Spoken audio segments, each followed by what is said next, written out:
Hi, Professor Campbell. Sorry, I've forgotten to send this to you, but wanted to quickly go through and show you what my course was this entire year for U.S. history for the CCP option at Northwest. Basically, we use Google Classroom throughout the entire district because we have Google Suite.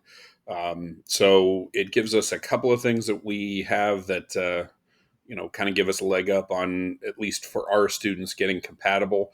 They all have issued Chromebooks. So because of that, they have the ability to hop on Google Meet. As you can see, I can generate a link whenever I want.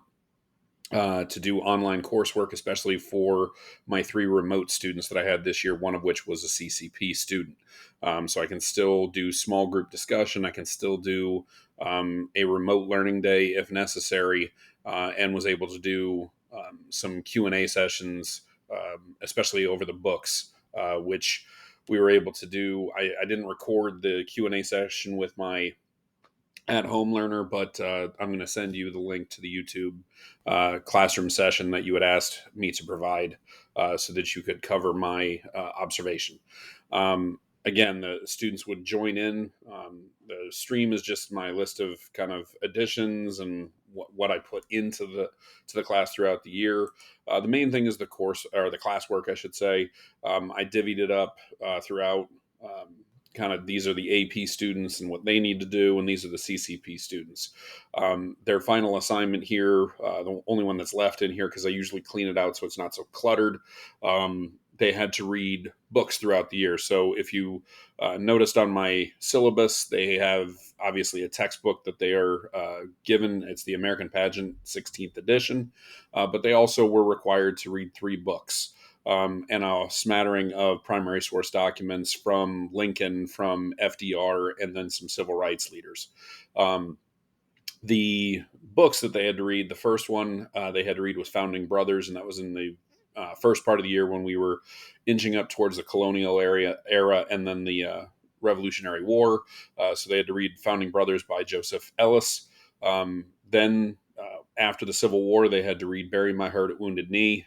And then finally, they had to read the book Losers, which was originally called Trail Fever by Michael Lewis, about the 1996 presidential election, specifically the Republican nominees who failed.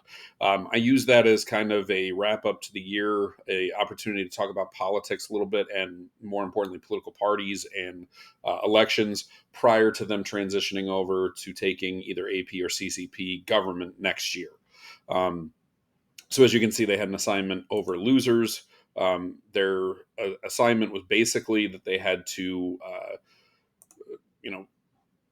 give me a synopsis over each one of the candidates that is presented. So they had to tell me who these guys were, what their background was, what their political affiliation is, all that kind of fun stuff. The directions were at the beginning, as you read the book, originally called Trail Fever by the author, please take notes about what these candidates, where these candidates are from, who they are as leaders, why they want to run for the presidency. Because basically, we're talking about what influences or propels these guys to want to run for the presidency. And then their final project after they took notes over this is they had to compare at least three of these candidates to modern day political figures. So you had people, for example, I had a student who said, Bob Dole was kind of like Mitt Romney in the fact that he was somebody that everybody kind of thinks is a nice guy, is a good leader, somebody that people could depend on, but just not enough to be president, and not good enough to unseat somebody that was a popular Democratic president. So that kind of stuff, where they're showing that they're kind of at least understanding that these characters, actual people, still have roots within our political system, and kind of talking about how in reality things really don't change all that much. And you'll see kind of when we're going over the notes that the kids took, and kind of doing our little discussion in the classroom observation, you'll kind of see how we utilize the notes and then assign the project. Again, they had units. The units are all divvied up. I took great pains to put the textbook as a digital copy. They could also, of course, have the regular textbook, but there were some kids who were they wanted all their stuff on their Chromebook. So at any point they could, say, hey, I want chapters 23 through 25 in PDF form, and they could bring it up instead of carrying the book around or taking one home. And as you can see, they had CCP assignments over Buried My Heart at Wounded Knee. That I also gave them PDF over that. As well. So we kind of divvied it up, if you will. Um, and again, I did clean up these from time to time, but these all were kind of the units they could use.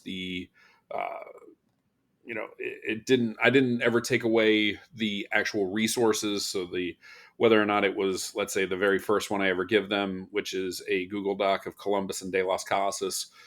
They always have that available. It's just the assignment goes away, if you will. So it's not as cluttered. Um, and of course, I give them notes for each unit as well, so that they always have that available to them. If they get confused by the readings or anything we talk about in class, as you can see here, we start off as well in the colonial era reading a model of Christian charity and having a fairly large discussion, quiz, everything on that. That's when they first got their essays. They could choose one of the essays for the unit. Um, Again, these are all available to them throughout the year, so they can always go back and reference any of the material as they're going through the course. Had them listen to a David McCullough lecture. It's the course of human events, and kind of make an argumentation as to whether or not McCullough is correct in his assessment over either the history or his analysis of our culture. So again, there's kind of a variation of different assignments throughout this. Um, so again, it's all kind of here and available to them. The AP students and the CCP folks are all in the same Google Classroom, but again, it was separated from the idea that, hey, if this is labeled as AP only, that's your assignment. If it's CCP, then that's your assignment. And I didn't have really any confusion on that, so it worked out pretty well with the 10 students I had that were strictly CCP. It was a rough year getting them back into the swing of things. I'm sure you felt the same way at the collegiate level of getting kids back into the classroom and getting them kind of up to snuff, especially the freshmen coming in. I can't imagine that their skill level was quite where it typically was. So we had to spend a lot of time on skill work, and certainly reading and writing was key this year to try and get their skills back up. I'm not quite sure what else you would need out of this. Um, Obviously, this was my list of students, and of course the grades in here. Um, you know, I had them mostly in what is known as progress book. So I really didn't use this too much because it doesn't sync very well with progress book. So it's not the greatest uh, showing of our assessment tools, if you will. But again, these were CCP only. Sorry, I'm kind of going off the top of my head here. That this was the final project, if you will. I helped them out by giving them a list of presidential candidates for 2024, possibly going through and at least giving them some footing to where for their final assignment they could research these people to find out who was most like Phil Graham or Pat Buchanan or Alan Keyes or whoever else. And of course, in the book Losers, their favorite character for the most part was Maury Taylor, just because he's so different. But we had a discussion, and you'll see in the observation that they were very much on, like, is he kind of the precursor to Donald Trump in the fact that he's an outsider, he's a business person, he doesn't talk like everybody else. And while that didn't really resonate in 96, what was different about 2016? So what was the difference in 20 years there when it came to politics? So it was a nice little political discussion, if nothing else. And again, just a long list of um, different resources and announcements and whatever else you want to talk about um, for this course. I don't want to waste too much of your time, so if there are any things that I'm missing or anything else that you need, please don't hesitate to reach out. And again, I apologize for how long it took me to get around to getting this to you. Hope your summer's starting off great, and we'll see you next year.